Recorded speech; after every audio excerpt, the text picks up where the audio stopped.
វិភាគអន្តរជាតិតើលោក Donald Trump អាចកាន់តំណែងជាប្រធានាធិបតីអាមេរិក3អាណត្តិឬកាលពីថ្ងៃអាទិត្យទី30 ខែមីនាប្រធានាធិបតីអាមេរិកលោក Donald Trump បាននិយាយថា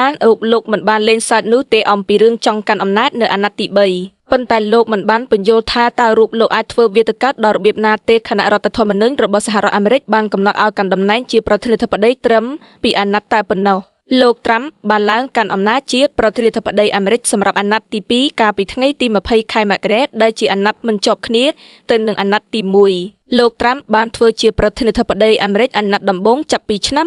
2017ដល់ឆ្នាំ2021លោកបានរបបតំណែងប្រធានាធិបតីក្រោយចេញលោក Joe Biden ក្នុងការបោះឆ្នោតប្រធានាធិបតីកាលពីឆ្នាំ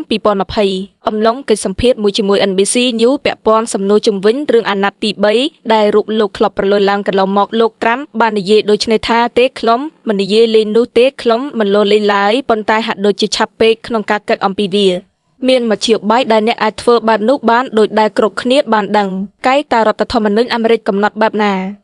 យោងតាមច្បាប់វិសោធនកម្មទី22នៃរដ្ឋធម្មនុញ្ញរបស់សហរដ្ឋអាមេរិកប្រធានាធិបតីត្រូវបានកំណត់ឲ្យកាន់អំណាចបានត្រឹម2អាណត្តិប៉ុណ្ណោះដោយក្នុងមួយអាណត្តិមានរយៈពេល4ឆ្នាំហើយមិនខ្វល់ថាតើជា2អាណត្តិជាប់គ្នាឬដាច់ពីគ្នានោះឡើយច្បាប់វិសោធនកម្មទី22នេះត្រូវបានផ្ដល់សច្ចាប័នក្នុងឆ្នាំ1951បន្ទាប់ពីអតីតប្រធានាធិបតីអាមេរិកលោក Franklin D. Roosevelt បានប្រឆាំងពីប្រពៃណីកាន់តំណែងត្រឹម2អាណត្តិដែលត្រូវបានកំណត់ឡើងដោយលោក George Washington ដែលជាប្រធានាធិបតីដំបូងគេរបស់សហរដ្ឋអាមេរិកលោក Roosevelt ដែលជាប្រធានាធិបតីអំឡុងវិបត្តិសេដ្ឋកិច្ច Great Depression និងសង្គ្រាមលោកលើកទី2បានកាន់តំណែងដល់3អាណត្តិនិងបានបន្តអំណាចរហូតដល់អាណត្តិទី4ថែមទៀតផងប៉ុន្តែលោកបានទទួលមរណភាពក្រោយចូលអាណត្តិទី4បានត្រឹមប៉ុន្មានខែក្នុងឆ្នាំ1945លោក Vinny Angel ជាសាស្ត្រាចារ្យច្បាប់ម្នាក់មកពីសាកលវិទ្យាល័យ Quinnipiac University បាននិយាយថារដ្ឋធម្មនុញ្ញអាមេរិកបានចែងយ៉ាងច្បាស់ថាប្រធានាធិបតីអាចកាន់អំណាចបានត្រឹម2អាណត្តិដោយក្នុងមួយអាណត្តិមានរយៈពេល4ឆ្នាំ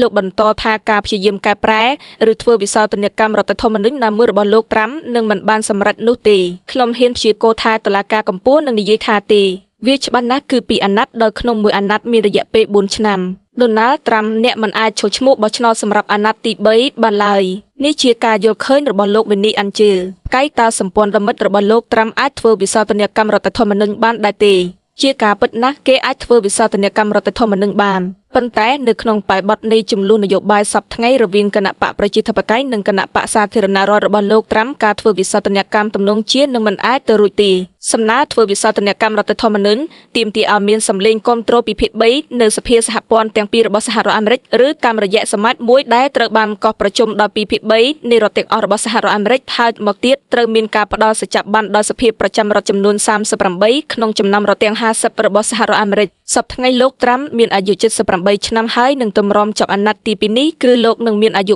82ឆ្នាំឥឡូវនៅឯសភាតំណាងរាស្ត្រគណៈបកសាធារណរដ្ឋក្តាប់សម្លេងភាគច្រើន218ទល់នឹង213អាសនៈរបស់គណៈបកប្រជាធិបតេយ្យខណៈនៅប្រសិទ្ធភាពវិញគណៈបកសាធារណរដ្ឋជាអ្នកគ្រប់គ្រងដោយមានអាសនៈ53ទល់នឹង47សម្លេងនៃគណៈបកប្រជាធិបតេយ្យបន្ថែមពីលើនេះគណៈបកសាធារណរដ្ឋក៏កំពុងគ្រប់គ្រងសភាប្រចាំរដ្ឋចំនួន28ផងដែរលោក Andy Gold ជាអ្នកតំណាងរាស្ត្រអាមេរិកម្នាក់មកពីរដ្ឋ Tennessee និងជាអ្នកគ្រប់គ្រងលោក Trump ដងមុនម្នាក់បានស្នើកាលពីខែមករាកន្លងទៅឲ្យមានការធ្វើវិសោធនកម្មលើច្បាប់វិសោធនកម្មទី22ដើម្បីអនុញ្ញាតឲ្យកាន់តំណែងជាប្រធានាធិបតី3អាណត្តិមិនជាប់គ្នាលោក Trump បានឡើងកាន់អំណាចជាប្រធានាធិបតីអាមេរិកសម្រាប់អាណត្តិទី2កាលពីថ្ងៃទី20ខែមករាដែលជាអាណត្តិមិនជាប់គ្នាទៅនឹងអាណត្តិទី1កាយតើលោក Trump អាចឈរឈ្មោះជាបេក្ខជនអនុប្រធានាធិបតីឬទេនៅក្នុងបទសម្ភាសន៍ជាមួយ NBC លោក Trump បាននិយាយថាមានលទ្ធភាពដែលអាចទៅរួចនោះគឺឲ្យអនុប្រធានាធិបតីរបស់លោកគឺលោក JD Vance ឈរឈ្មោះជាបេក្ខជនប្រធានាធិបតីសម្រាប់ការបោះឆ្នោតនៅឆ្នាំ2028ហើយរូបលោកវិញឈរឈ្មោះជាបេក្ខជនអនុប្រធានាធិបតីរបស់លោក JD Vance ក្នុងករណីឈ្នះឆ្នោតនោះលោក JD Vance នឹងត្រូវលាលែងចេញពីតំណែងដើម្បីបើកផ្លូវឲ្យលោក Trump ឡើងកាន់តំណែងជាប្រធានាធិបតីប៉ុន្តែ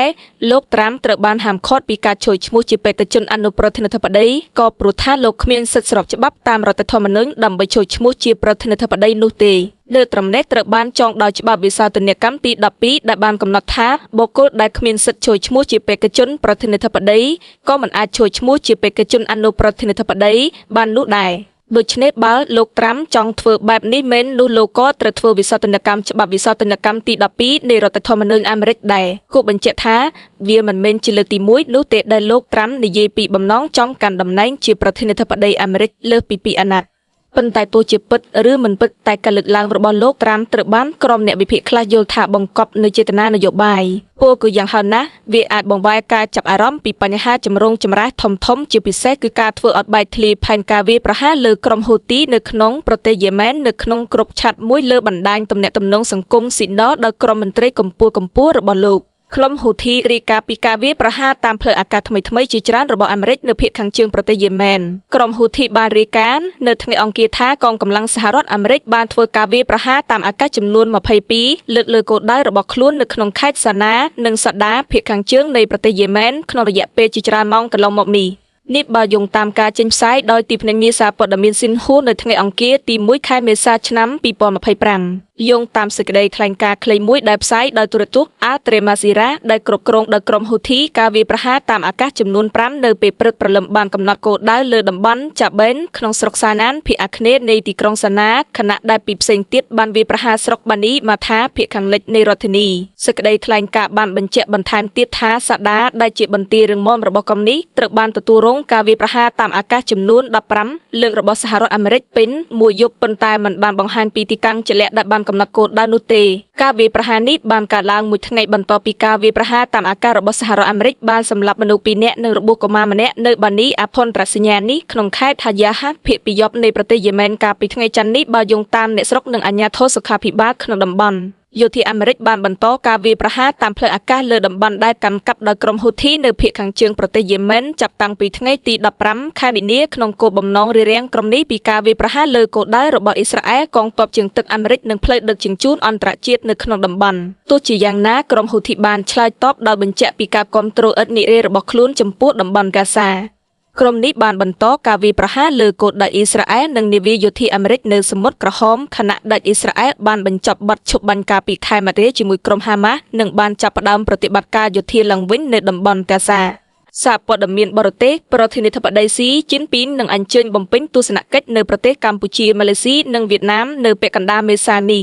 លោកស៊ីជីនពីនប្រធានាធិបតីសាធារណរដ្ឋប្រជាមានិតចិននឹងអញ្ជើញបំពេញទស្សនកិច្ចនៅប្រទេសកម្ពុជាម៉ាឡេស៊ីនិងវៀតណាមនៅពាក់កណ្ដាលមេសាឆ្នាំ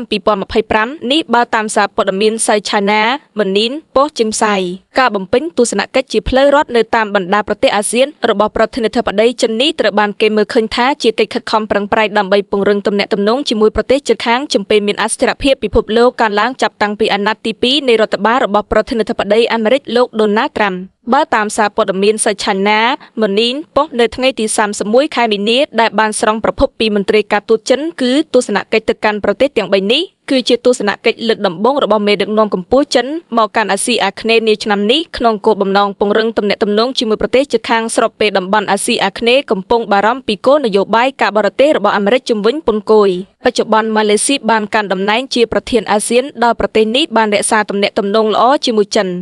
ទំហំពាណិជ្ជកម្មរវាងប្រទេសទាំងពីរបានឈានដល់កម្រិតខ្ពស់បំផុតកាលពីឆ្នាំមុនចំណែកវៀតណាមជាដៃគូពាណិជ្ជកម្មដ៏ធំបំផុតរបស់ចិនក្នុងអាស៊ានរីឯកម្ពុជាគឺជាដៃគូពាណិជ្ជកម្មអ្នកផ្ដល់ជំនួយនិងអ្នកវិនិយោគដ៏សំខាន់សម្រាប់ចិនដោយប្រទេសនេះបានចូលរួមនៅក្នុងគម្រោងហេដ្ឋារចនាសម្ព័ន្ធសំខាន់ៗនៅកម្ពុជាដូចជាផ្លូវថ្នល់ស្ពានកំពង់ផែនិងអាកាសយានដ្ឋានជាដើមកន្លងមកកម្ពុជានិងចិនបានបង្កើនកិច្ចសហប្រតិបត្តិការត្បូងពេជ្រច្រកអភិវឌ្ឍឧស្សាហកម្មច្រករបៀងត្រីនិងស្រូវឆ្នាំផ្លាស់ប្ដូរប្រជាជននិងប្រជាជនកម្ពុជាត្រីចិនឆ្នាំ2024និងការអភិវឌ្ឍហេដ្ឋារចនាសម្ព័ន្ធផ្សេងៗក្រោមគំនិតផ្ដួចផ្ដើមខ្សែក្រវ៉ាត់និងផ្លូវគួរឲ្យដឹងថាកាលពីឆ្នាំ2016លោកប្រធានាធិបតីចិនស៊ីជីនពីនក៏ធ្លាប់បានធ្វើដំណើរមកដល់ប្រទេសកម្ពុជាម្ដងហើយនៅក្នុងដំណើរទស្សនកិច្ចនៅកម្ពុជាភាគីទាំងបានចុះហត្ថលេខាលើគម្រោងជាច្រើនដើម្បីជួយអភិវឌ្ឍកម្ពុជាផងដែរ